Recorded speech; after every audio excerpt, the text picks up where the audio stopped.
Hello दोस्तों, स्वागत है आपका अपने यूट्यूब चैनल ई टारगेट क्लासेस पे। मैं व्यास नारायण साहू आप सभी के लिए लेके आए हूँ कृषि विज्ञान।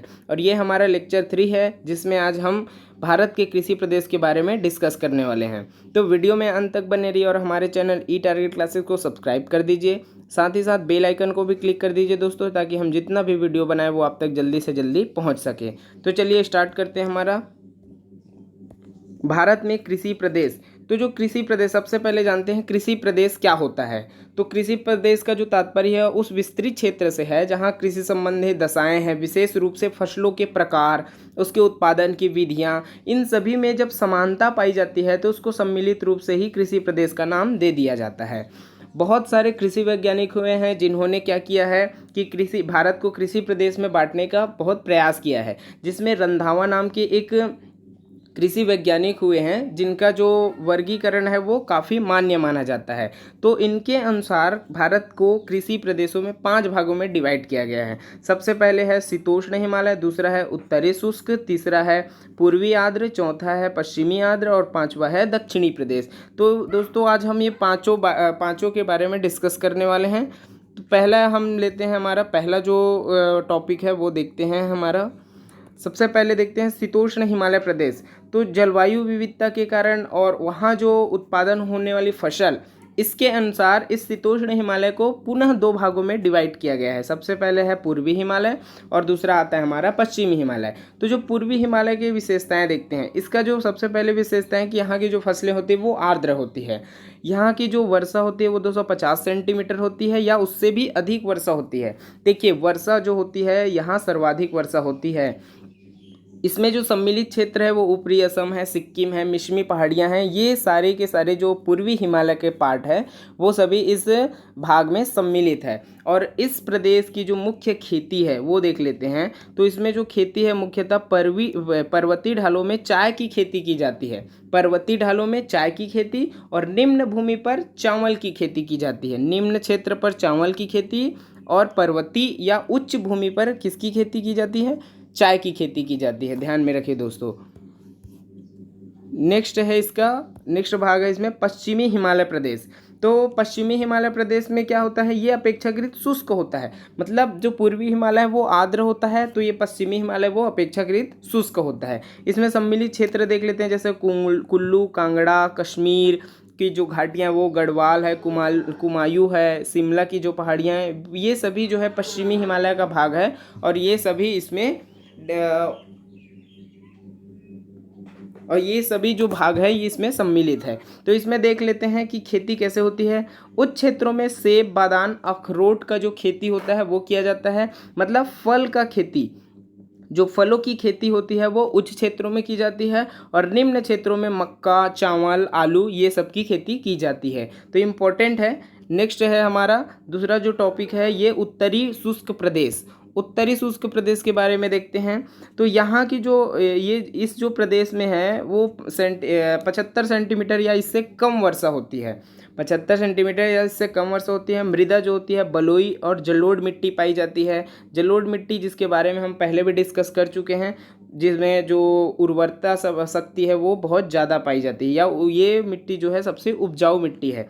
इसमें जो सम्मिलित क्षेत्र है दोस्तों, हरियाणा, दिल्ली, पंजाब, गुजरात, राजस्थान, ये सभी इसमें सम्मिलित क्षेत्र है। यहाँ जो खेती होती है वहाँ मुख्यतः गेहूँ, मक्का और कपास की मुख्य खेती की जाती है। एक और इसमें ध्यान देने वाली बात है ये है कि जो उत्तरी शुष्क है उसको गेहूं प्रदेश भी बोलते हैं। मतलब उत्तरी शुष्क में सबसे ज़्यादा गेहूं का उत्पादन होता है। ध्यान में रखिए इसको, गेहूं का उत्पादन। नेक्स्ट है हमारा पूर्वी आंध्र प्रदेश।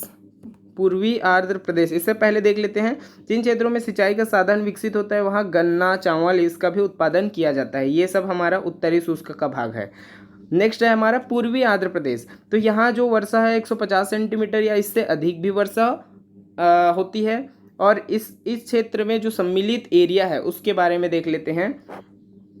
और उसके बाद जो मृदाएं होती है, जैसे इस मृदा होती है, जलोढ़ मिट्टी होती है, डेल्टा के मैदानी भाग है, ये सब इसका मृदा है। मृदा के जो प्रकार होते हैं उसमें जलोढ़ मिट्टी है। खेती जो मुख्यतः धान, जूट और गन्ना है, चाय है, ये सब इसकी मुख्य खेती है। इसमें सम्मिलित क्षेत्र देख लेते हैं दोस्तों। क्योंकि ये पूर्वी आंध्र प्रदेश है इसलिए इसमें देखते हैं सम्मिलित क्षेत्र भी बहुत ज़्यादा है। पश्चिम बंगाल, उड़ीसा, बिहार, झारखंड, तमिलनाडु, छत्तीसगढ़ और कुछ पूर्वी सीमा भी है जैसे असम, मेघालय, मणिपुर, त्रिपुरा, ये सभी भी इसमें शामिल है। तो पूर्वी आर्द्र मतलब यहाँ जो चावल की खेती है वो सर्वाधिक होती है।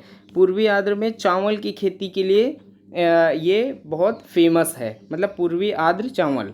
नेक्स्ट है हमारा पश्चिमी आर्द्र। पश्चिमी आर्द्र देखते हैं या इसको माला प्रदेश भी बोलते हैं। इसका जो यहाँ इस क्षेत्र में जो वर्षा होती है वो 200 सेंटीमीटर से भी अधिक वर्षा होती है। यहाँ की जो मृदा है वो लेटराइट मिट्टी है। देखिए हम पहले वाले वीडियो में पूरी मृदा के बारे में डिस्कस कर चुके हैं, तो आप मृदा के बारे में आपको जानकारी चाहिए तो आप पहले वीडियो में जा सकते हैं।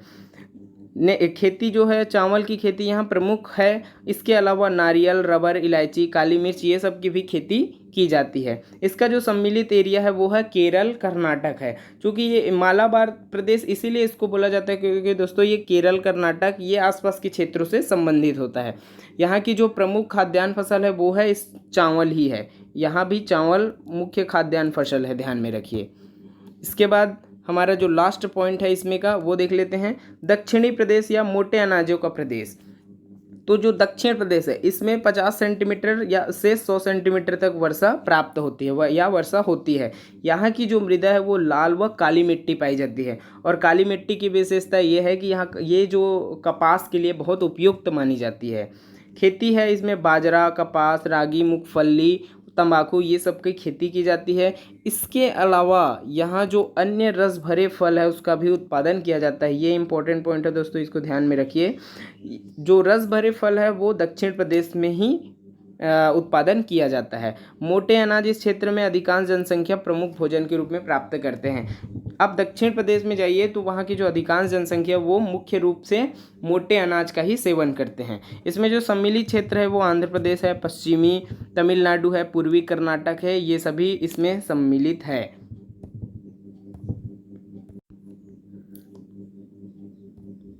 तो दोस्तों आज के लिए बस इतना ही। और आज हम नेक्स्ट वीडियो में अब इसका नेक्स्ट लेक्चर लेके आएंगे जिसमें और भी दूसरे जो टॉपिक है उसके बारे में डिस्कस करेंगे। इस सब्जेक्ट में और इस टॉपिक से इस जो क्वेश्चन बनेगा वो यहीं से बनेगा दोस्तों। तो वीडियो में ज़्यादा से ज़्यादा कॉन्सेंट्रेट कीजिए। वीडियो अच्छा लगे तो लाइक कीजिए, शेयर कीजिए और हमारे चैनल ई टारगेट क्लासेस को सब्सक्राइब कर दीजिए। Thank you.